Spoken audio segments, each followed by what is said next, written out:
Halo dulur-dulur kabeh, wayahe masak sik lur, masak sing gampang tur murah meriah. Segmen iki dulur-dulur kabeh arep takjak masak menu Nusantara, yaiku endhog bumbu balado sing dijamin enak, pedes, nendang lan gampang banget carane gawe. Simak yo bahan-bahane sing perlu disiapke. Kaping pisan, siapke 10 endhog sing wis digodhog lan kulite dioncèki sik ya lur.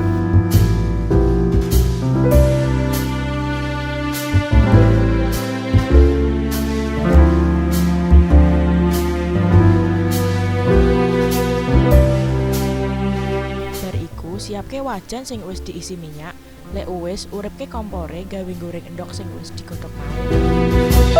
Proses gorenge ngenteni minyake panas ya lur. Nembe endhoge iso langsung digoreng, tapi aja goreng emosi ya lur.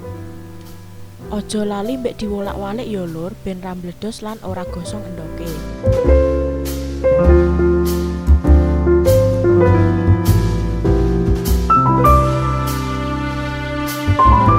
Endhoge wis berubah warna ngasih golden brown, langsung dientas wae yo.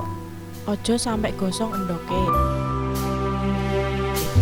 Lek wis dioncèki sik ya lur, ngenteni adem lan minyake do netes alias ngentuske endhoge. Siapke bumbu baladone dhisik ya lur. Siapke 20 iji lombok abang, 5 siung brambang, 3 siung bawang, 2 lembar godhong jeruk. Lek wis dilebokake kabeh ning jero blender, ditambahi minyak sithik ae lah supaya gampang diblenderi. Nek ra duwe blender utawa chopper, bisa diulek nganggo cowek ya lur. Idep-idep olahraga tangan, ra perlu nge-gym.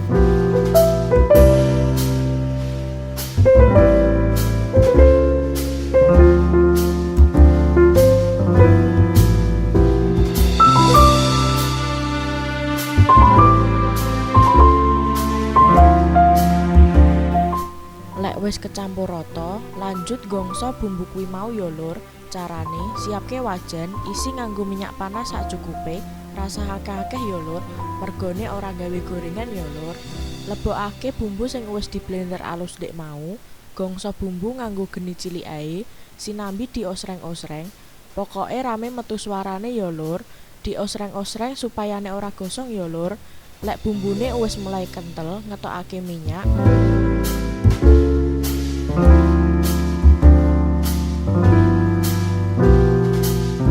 Lebokke 2 lembar godhong jeruk, ben tambah wangi ya lur aromane. Lek wis tambahi setengah sendok uyah.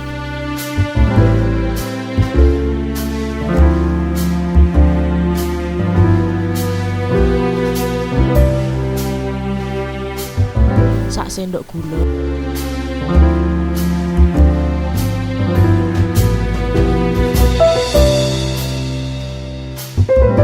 Seprapat lada bubuk. Bariku diudek ngasih rata.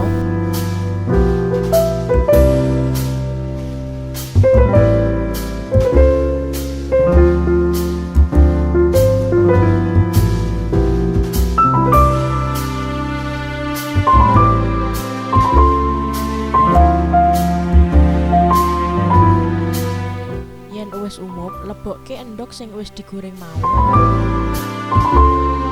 Terus diudek-udek maneh supaya bumbu bisa kecampur rata.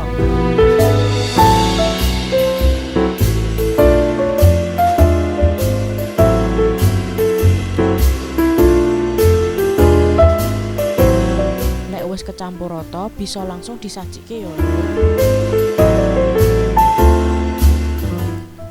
Cocok banget lur dikancani sego anget apa meneh kanggo masakke keluarga pas ana acara. Dijamin nyampleng tenan tur bergizi, kan bahan utamane endhog to lur. Ayo iso dijajal masak nggon omah lho.